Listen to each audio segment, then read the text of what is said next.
क्या बात कर रहा था?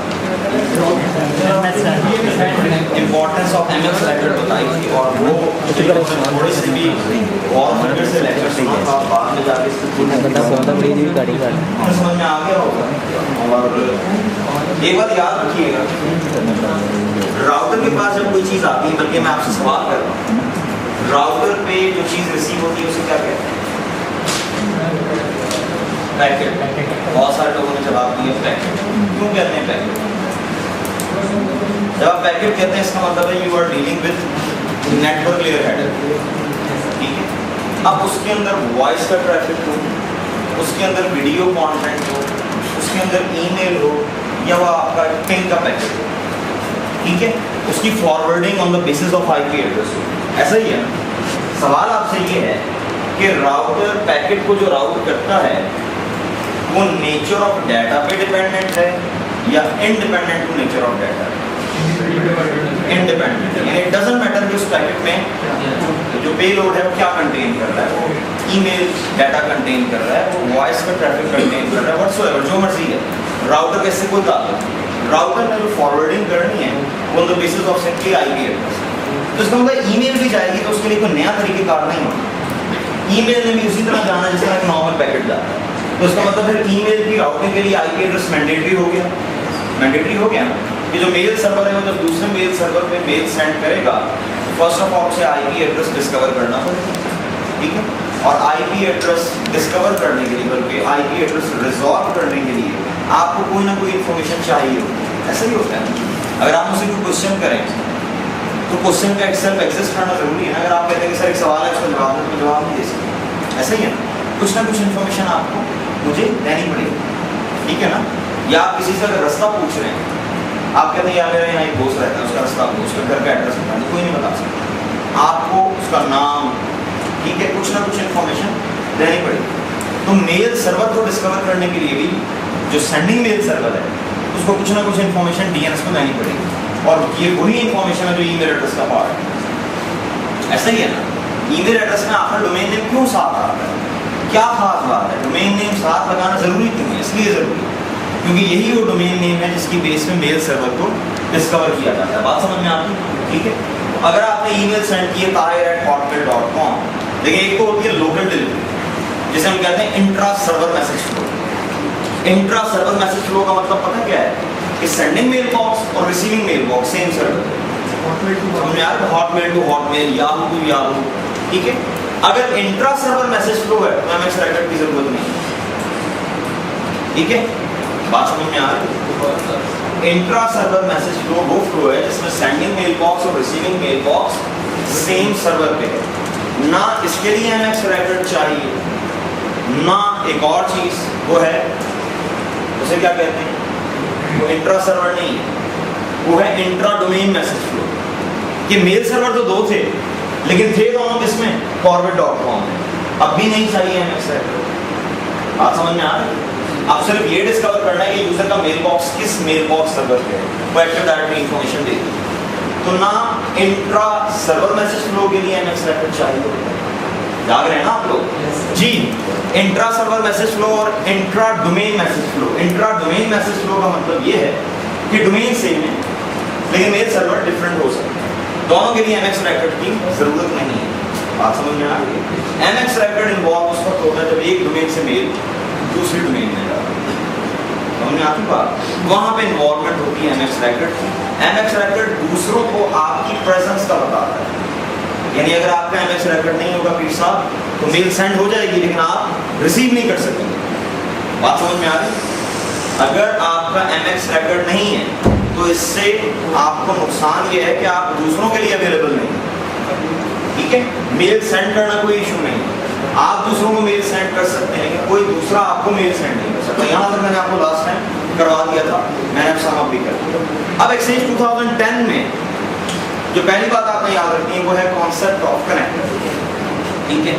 मेल सेंड करनी है सेंड कनेक्टर, मेल रिसीव करनी है रिसीव कनेक्टर, ठीक है। रिसीव कनेक्टर बाय डिफॉल्ट दो बने हुए होते हैं। कहाँ होते हैं, कहाँ से नजर आएंगे? Server configuration, hub transport. ऐसा ही था। सर्वर कॉन्फ़िगरेशन, हब ट्रांसपोर्ट में आपको रिसीव कनेक्टर नजर आएंगे।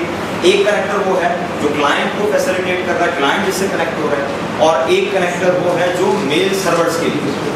ठीक है, यानी एक केस तो ये है ना कि मैं हॉटमेल से मेल रिसीव कर रहा हूँ, एक केस ये है कि याहू का मेल सर्वर हॉटमेल में मेल डिलीवर कर रहा है। ठीक है, तो अगर हम जनरलाइज करके देखें तो केसेस ही दो होते हैं। मेल सर्वर पे आने वाले जो मेहमान हैं वो दो तरह के, एक तो वो है जो उसका अपना क्लाइंट है जिसका मेल बॉक्स उस पर पड़ा है, और दूसरा दूसरे मेल सर्वर्स। ठीक है, तो दो कनेक्टर हैं, एक डील कर रहा है जो पोर्ट 25 पे चलता है, वो किसे डील कर रहा है, मेल सर्वर्स, और जो क्लाइंट्स को डील कर रहा है वो पोर्ट 587 पे चलता है। ये मैंने लास्ट टाइम आपको शायद दिखाया था, ऑर्गेनाइजेशन हब ट्रांसपोर्ट, और इसमें अगर आप क्लाइंट कनेक्टिविटी प्रॉपर्टीज में जाएं तो आपको नजर आ जाएगा। इसमें थोड़ी सी बातें सिक्योरिटी में भी करेंगे तो और आपको क्लियर होगा, लेकिन फिलहाल जितनी बात थी मैंने आपको बता दी। अब सेंड कनेक्टर बाय डिफॉल्ट होता ही नहीं। ठीक है, यानी जब एक्सचेंज आपने इंस्टॉल किया है, फ्रेश एक्सचेंज इंस्टॉल किया है, तो होगा ये कि वो बिल्कुल आइडल है, इंट्रा सर्वर डिलीवरी दे रहा है, लेकिन अगर सर्वर से बाहर मेल भेजनी है तो उसके लिए आपको क्या बनाना पड़ेगा, सेंड कनेक्टर। ठीक है, बात समझ में आती है। सेंड कनेक्टर बनाने के लिए आपसे कहाँ जाना है, ऑर्गेनाइजेशन हब ट्रांसपोर्ट। ठीक है, बात समझ में आ रही है। और हमें रिसीविंग के बनाने की जरूरत नहीं है, बाय डिफॉल्ट बना हुआ है, आईडी की जरूरत नहीं है। बिल्कुल आईडी की जरूरत है। कुछ केसेस हैं जिनमें बनाना पड़ेगा, लेकिन नॉर्मल जो अब तक मैंने आपको बात बताई उनकी जरूरत है। जहाँ आएगा मैं बताऊँगा, रिसीव कनेक्टर भी आप बना सकते हैं।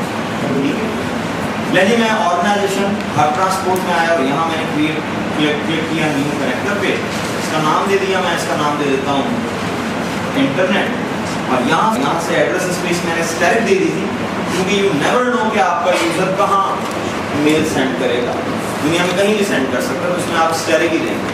हाँ, अगर इस वक्त मैं डील कर रहा होता इंट्रा सर्वर मैसेज फ्लो, तो फिर हो सकता था कि मैं डोमेन अपनी ही दे देता, कि मेरी अपनी डोमेन में ही डिलीवरी हो। ठीक है, कॉस्ट की सिग्निफिकेंस ये थी कि अगर एक ही जगह जाने के दो रास्ते हो तो जिसकी कॉस्ट वैल्यू कम हो उसे प्रेफर किया जाए। फिलहाल तो एक ही कनेक्टर बना रहा है, इसलिए इसकी कोई सिग्निफिकेंस नहीं। अगर मैं यहाँ लिखता corporate.com और ये चेक बॉक्स सेलेक्ट कर देता तो इसका मतलब होता lhr.corporate.com, khi.corporate.com, सारी डोमेन्स इंक्लूड हो जाती है, और अगर इसे अनचेक रहने देता तो जस्ट corporate.com। लेकिन मैंने तो दिया स्टेरिक, इसलिए इसका कोई ताल्लुक नहीं। ठीक है, स्टेरिक का मतलब होता है ऑल डोमेन्स, तो जब आपने ऑल डोमेन्स दे दिया तो उसमें सब डोमेन भी आ गई, पैरेंट डोमेन्स भी आ गई। अगर हमने यहाँ लेकिन नेक्स्ट किया, और ये वो पेज था जहाँ पे बात हमारी खत्म हुई थी, ऐसे ही। ठीक है, यहाँ मैं ज़रा जल्दी कर रहा था, मुझे एहसास हुआ कि नहीं ये पेज जल्दी वाला नहीं है। लेकिन एक बात याद रखिएगा, ये सेटिंग आज की नहीं है, ये हमेशा की है, और ये सेटिंग वो है जिस पे ज़माने ने अपने नबूज छोड़े, जिसके बारे में उलमाए ज़वाहिर में बहुत ज़्यादा तजाद पाया जाता है। इस वर्जन में माइक्रोसॉफ्ट ने एक अक्लमंदी की स्टेटमेंट चेंज कर दी, जिसकी वजह से बात प्रिसाइज हो गई। लेकिन जो प्रीवियस वर्जन ऑफ एक्सचेंज थे उसमें स्टेटमेंट ऐसी थी जो कंफ्यूज कर देती थी, और कंफ्यूज क्या करती थी मैं आपको बताऊँ। एक तो ऑप्शन होती थी कि राउट मेल, और एक होती थी फॉरवर्ड मेल टू डीएनएस। नहीं, फॉरवर्ड मेल टू डीएनएस नहीं होती थी, बेसिकली ऑप्शन ये होती थी use DNS to route mail. अब use DNS to route mail से लोग क्या रिसीव कर लेते थे कि शायद ये वो केस है जिसमें मेल आप डीएनएस के पास भेजते हैं। आपने कहीं पढ़ा कि डीएनएस मेल राउट भी करता हो? डीएनएस कब से मेल राउट करना है? और अगर डीएनएस मेल राउट कर रहा है फिर डीएनएस पे एसएमटीपी की सर्विस होनी चाहिए। कहीं आपने पढ़ा कि डीएनएस बनाने के लिए एसएमटीपी की सर्विस भी रिक्वायर्ड है? तो बेसिकली अब स्टेटमेंट ऐसी है कि आप कंफ्यूज नहीं होंगे। वो कह रहा है use domain name system records to route mail automatically. कि डीएनएस के रिकॉर्ड बेसिकली वो कहना क्या चाहता है कि जो लोकेट, देखिए मैंने आपको स्टार्ट में बात बताई थी कि जब भी आप किसी दूसरे डोमेन में मेल भेजना चाहते हैं तो पहले आपने उस डोमेन का डिस्कवर करना है मेल सर्वर का आईपी। प्रॉब्लम आपको मैं 2-3 दफा बता चुका हूँ कि ईमेल एड्रेस में एक चीज नहीं होती। बताएंगे क्या नहीं होता? मेल सर्वर का IPFQD है, मेल सर्वर का फुली क्वालिफाइड नेम नहीं। जैसे आपका मेरे केस में मेरा मेल सर्वर है, इसका नेम है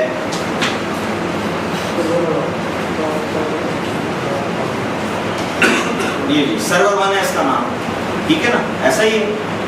लेकिन क्या मेरे ईमेल एड्रेसेस में सर्वर 1 आ रहा है? बताएं जी। ये यहाँ देख लेते हैं किसी का भी ईमेल एड्रेस। ये जनाब अब्दुल कादिर प्रॉपर्टीज में गए और ईमेल एड्रेस में देख लें यहाँ कहीं